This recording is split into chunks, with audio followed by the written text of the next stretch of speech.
Halo Bapak dan Ibu guru semuanya. Assalamualaikum warahmatullahi wabarakatuh. Salam sejahtera untuk kita semua. Perkenalkan, kami dari Prodi PGSD Unikama PPG Prajabatan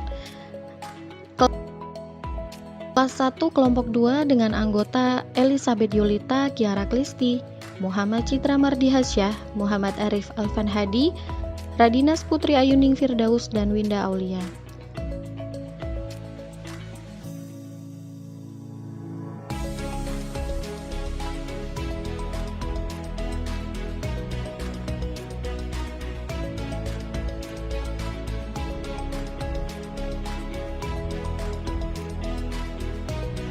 Pada kesempatan kali ini, dalam mata kuliah perancangan dan pengembangan kurikulum, kami ingin menjelaskan sedikit tentang prinsip-prinsip perkembangan kurikulum. Berikut penjelasannya.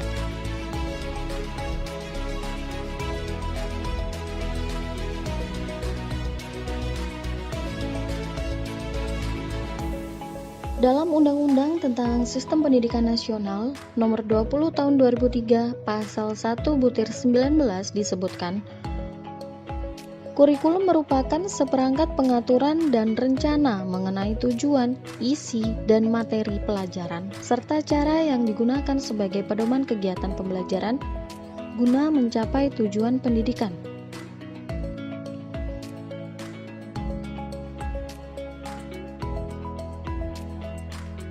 Kurikulum berfungsi sebagai pedoman atau acuan dalam pelaksanaan pendidikan bagi pihak-pihak terkait. Di antaranya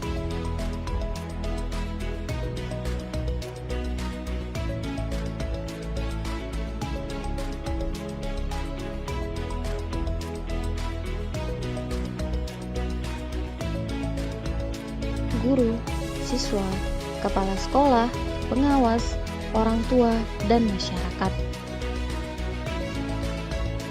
Bagi guru misalnya, kurikulum berfungsi sebagai pedoman dalam melaksanakan proses pembelajaran.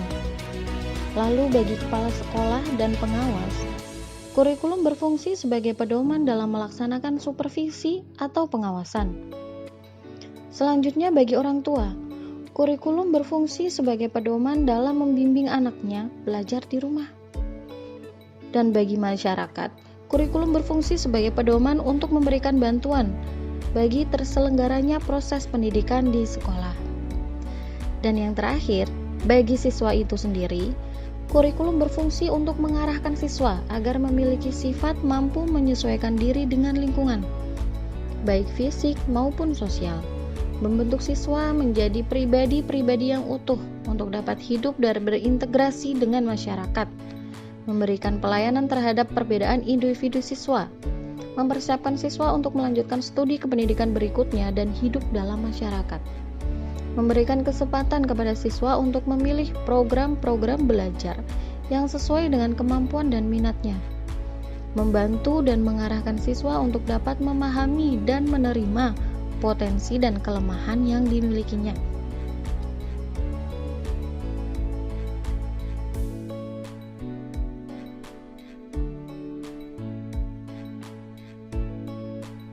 Kurikulum hendaknya relevan dengan kondisi masyarakat saat ini, sehingga pengembangan kurikulum itu benar-benar perlu diadakan.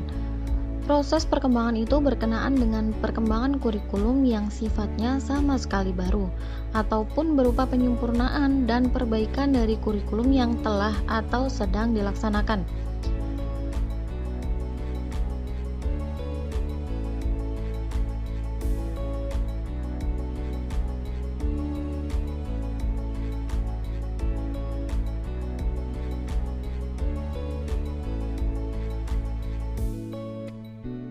Nah, berikut terdapat 5 prinsip yang perlu diperhatikan dalam mengembangkan kurikulum, yaitu 1.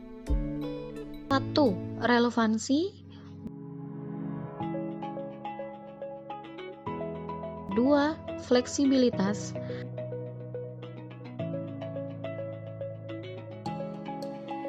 3. Kontinu,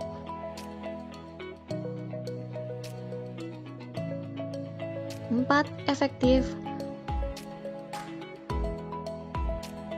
5. Efisien.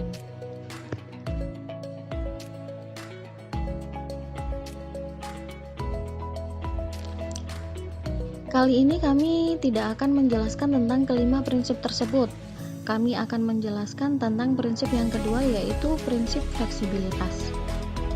Kurikulum dimaksudkan memberikan ruang gerak kepada pelaksana kurikulum di lapangan. Maksudnya, kurikulum memberikan ruang kepada sekolah dan pendidik untuk melakukan penyesuaian-penyesuaian yang dirasa perlu.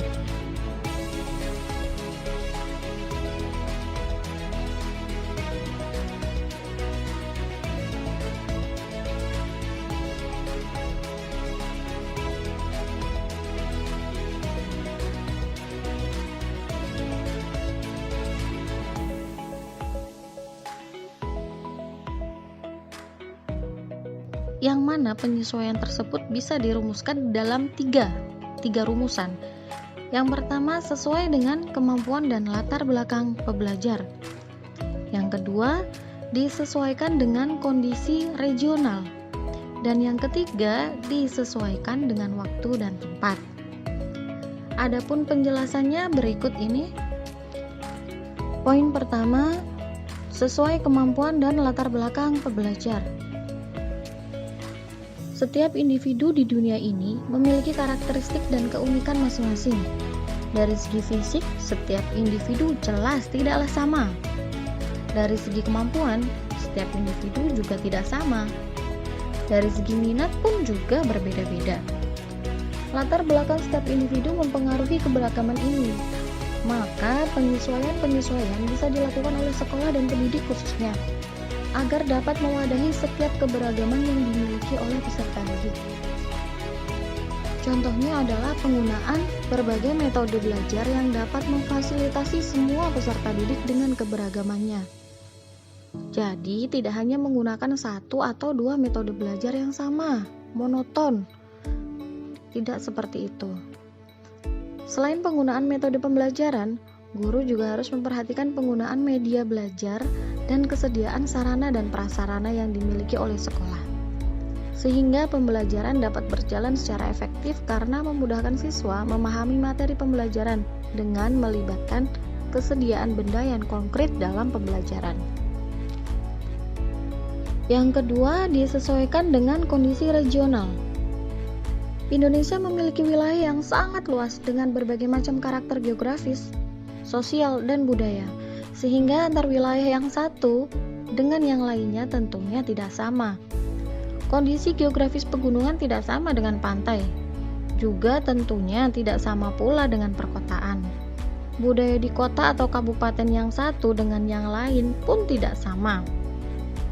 Begitu juga dengan kondisi sosial antar wilayah dalam satu kota atau kabupaten. Itu tidak selalu sama. Hal ini mempengaruhi cara pandang dan tuntutan masyarakat pada wilayah tersebut. Oleh karena itu, kurikulum yang digunakan di setiap daerah tidak seragam, melainkan disesuaikan dengan kondisi serta potensi yang dimiliki setiap daerah. Contohnya, secara regional, baik tingkat kota, kecamatan, kelurahan, atau satuan pendidikan, dapat menaikkan atau menurunkan kompetensi minimal. Jadi jika dirasa perlu, kompetensi minimal yang sudah ditentukan oleh kurikulum pusat itu bisa dinaikkan atau diturunkan sesuai dengan kondisi regionalnya masing-masing. Nah, di suatu daerah dapat menerapkan mata pelajaran wajib yang berbeda dengan daerah yang lainnya. Adanya mata pelajaran muatan lokal atau yang biasa disebut mulok, itu juga berbeda di setiap daerah, yang mana tidak hanya memuat bahasa daerah dan budaya saja, melainkan juga potensi daerah masing-masing di bidang pertanian, pariwisata, atau yang lainnya, yang mana hal tersebut merupakan modal dasar yang sangat berharga untuk kemudian dikembangkan agar mendatangkan manfaat bagi masyarakat sekitar. Lalu yang ketiga, disesuaikan dengan waktu dan tempat. Sekolah bersama dengan tim penyusun kurikulum tingkat satuan pendidikan dapat melakukan penyesuaian terhadap waktu belajar dan tempat belajar.